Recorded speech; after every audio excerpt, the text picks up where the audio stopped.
Welcome back to Slap Your Balls Investments. All right, here we go. Gerry Thompson, the Pro Tour player. He was a Pro Tour champion, actually. I forgot which one. Amonkhet, Hour of Devastation, one of those Egyptian theme sets. And I think he even got second on one of them. He is a perennial favorite to go to the Worlds almost every single year. So he went to the Worlds. He got qualified out of the 24 players that got to the Worlds in Las Vegas. It's happening actually this weekend. And he wrote a post on Reddit basically saying he is protesting going to the World Championship of Magic the Frickin' Gathering.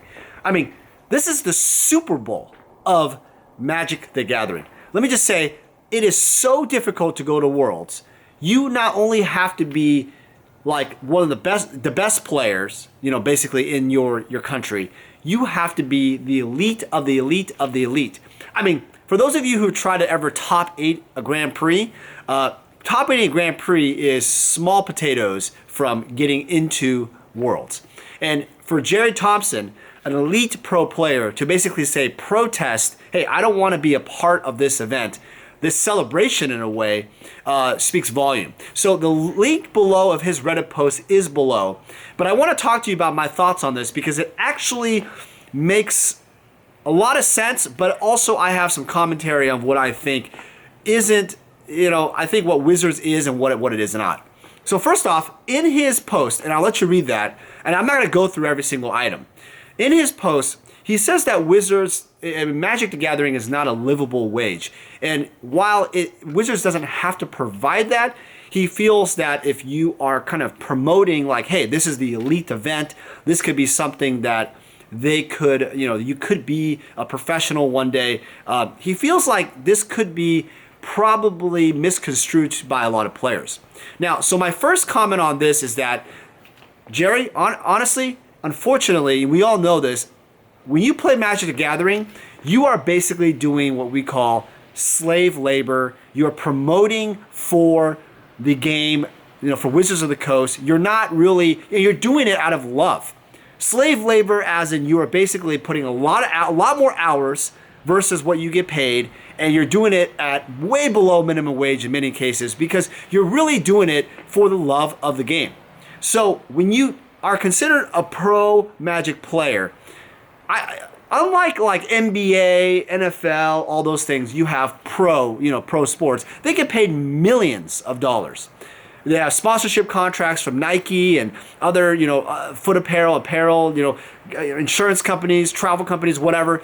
These professional players are sponsored, and they not only make a livable wage, they make a wage that is, astronomical compared to other normal people. The main thing and the reason why Magic the Gathering players don't make any kind of money, and really the top-end esports players really only make any kind of money, like the League of Legends and other series, I don't follow that, but only top esport players make really the big money, is because it's all about advertising. In Magic the Gathering, unfortunately, Gerry brought up things about coverage, about the card. He didn't bring up card quality, but he also brought up the issues of like promotion of the game, the players. That's the problem. Is that the whole issue is Wizards isn't really interested. I mean, it's not built off of growing a player base for the masses. Even though it's trying to, in a way, by doing MTG Arena, which I think could put it more mainstream, and also with like Amazon, for example, in partnership with Amazon, Walmart, Target, it introduces more product to more mainstream clients in those shopping arenas. It ultimately is not a game that people will sit down and watch and be excited about. Say, hey, I'm going to get my popcorn and I'm going to watch these pro players play. And that stems with his comment about what Worlds was this weekend? I mean, who are the players of Worlds? It's true. I don't even know who the players of Worlds until I finally got to the website. I didn't even know that there was Worlds actually until when I was at GP Hong Kong. I noticed on the schedule, oh yeah, by the way, there's also the Magic World Championship. Shit, the Magic World Championship is the Super Bowl. The elite of the elite. You would think it would be celebrated in a way where it's almost like, we work our way to this point. These people are the best. You can get there too. It's not like that though. The Grand Prix circuit, for example, if you top 8 and you top 8, you get $10,000. I mean, if you're first place prize, and then all the prizes go below that. But let's talk about briefly the cost, because I think people don't understand that being a Magic the Gathering player is actually very expensive. If you do it professionally, and let's say you actually don't have another job, we're not talking about your day job that you might work at Walmart, or you might work at a computer company, or you might do consulting, whatever on the side. Let's say you're doing this full time, and you strictly the income that you get from Magic the Gathering. So you're having to pay for all the travel expenses. Traveling could go anywhere from Sao Paulo, Brazil, or Hong Kong, or to China, or to Argentina. It doesn't matter, or just New York. It doesn't matter where you go. The hotels and travel are very, very, very expensive. It's probably one of the biggest costs is travel. Also, we're not even considering time, but let's also talk about hard costs. Food. Food, if you actually want to eat normal, non-hotel, free buffet shit food, you actually have to pay money for that food. So traveling, let's say you're based out of Seattle, Washington. Let's do a little scenario. And I wanted to go to the GP New York or something. That's going to cost me about $600 for the plane ticket, plus or minus.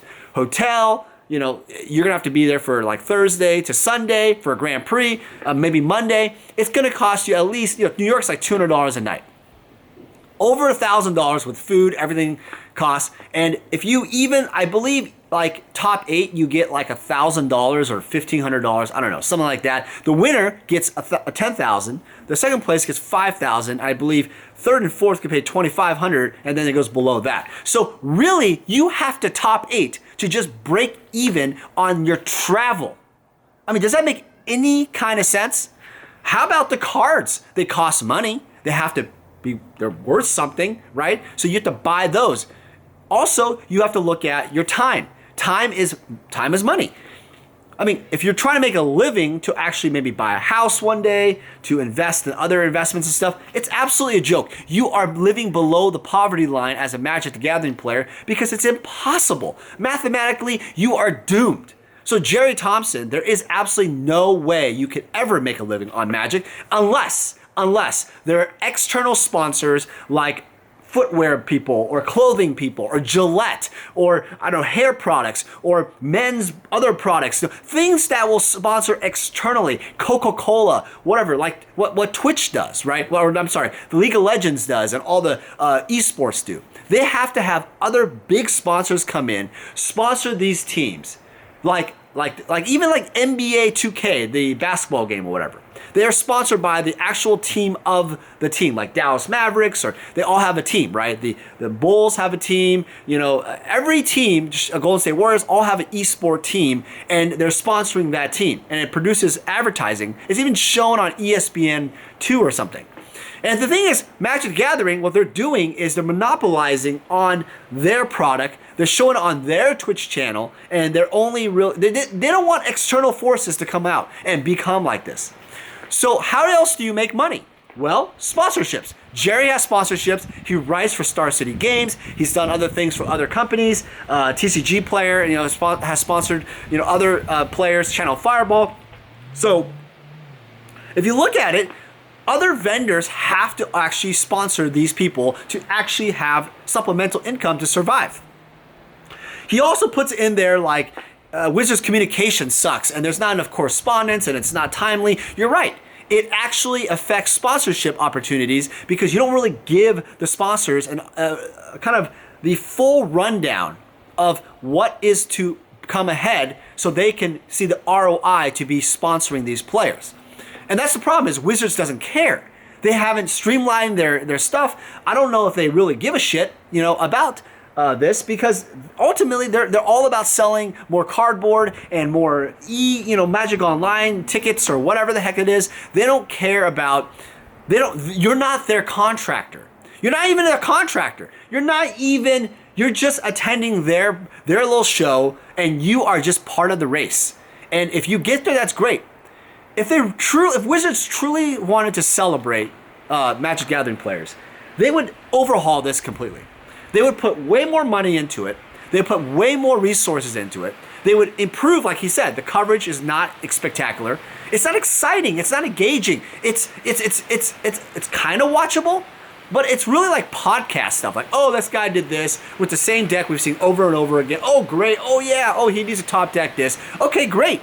But where is the excitement, the engagement, the following? Do you see people in the community following these pro players, like athletes, like LeBron James or etc., where they could basically have a fandom of those athletes?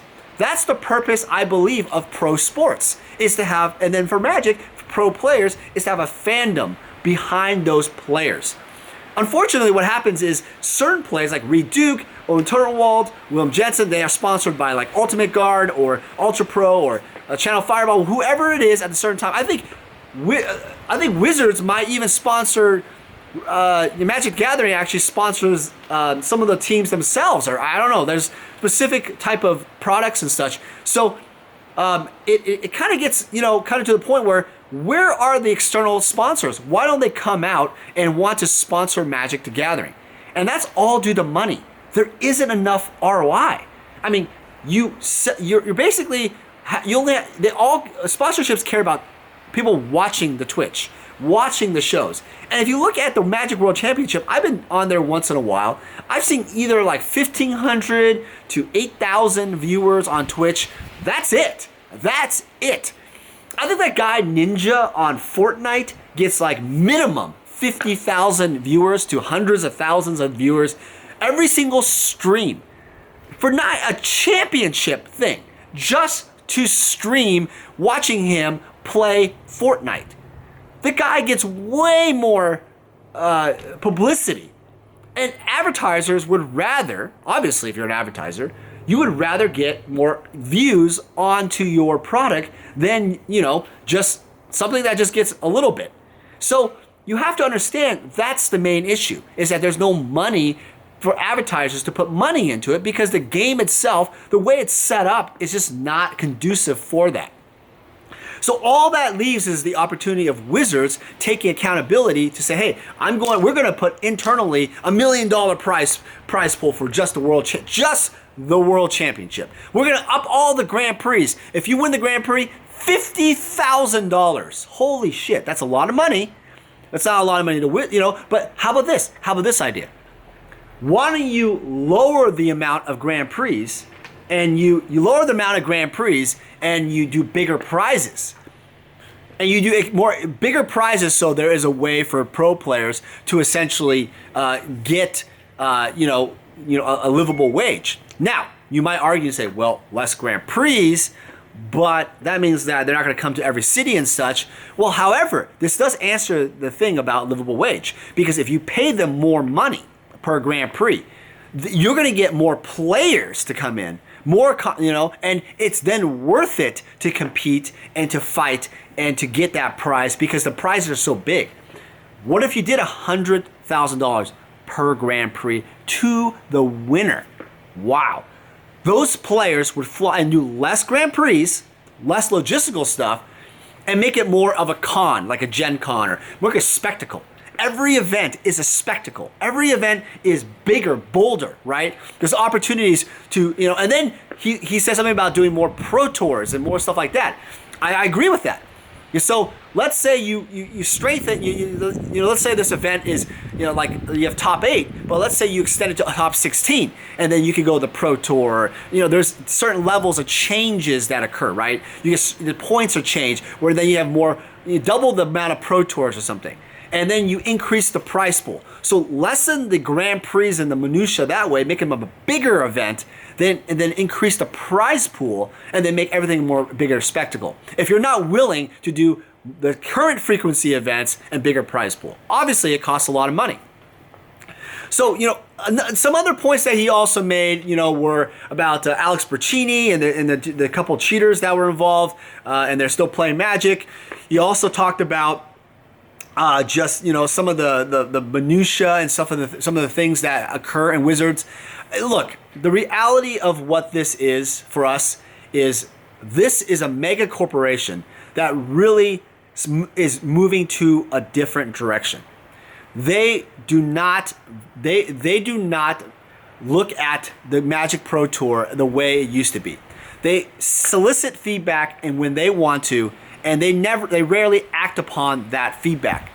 I get these survey monkeys about, hey, will you join and survey about something about the Pro Tour or talk about this panel, whatever. And I don't qualify all the time or whatever. But the thing is, I ask the people that actually do attend those things, what happens? And they're like, well, we share our information, but we don't really get any kind of feedback response because rarely things change.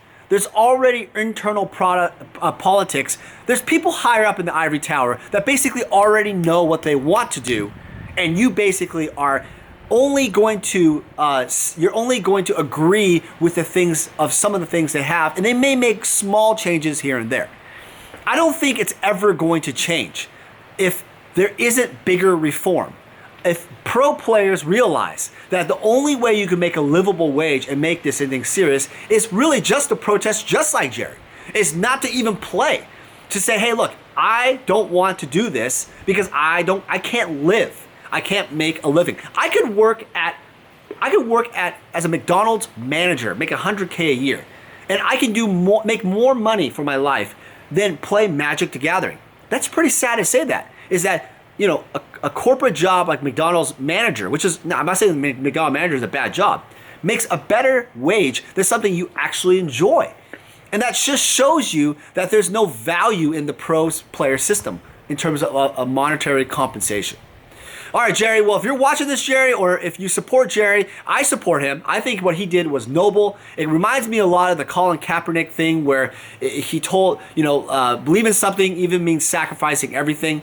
He did that. He sacrificed his invite for the Pro Tour to get his voice out there. For that, I commend him, and I think he has a lot of valid points. What do you guys think? Put it in the comments below, and we'll talk to you guys soon. See you later.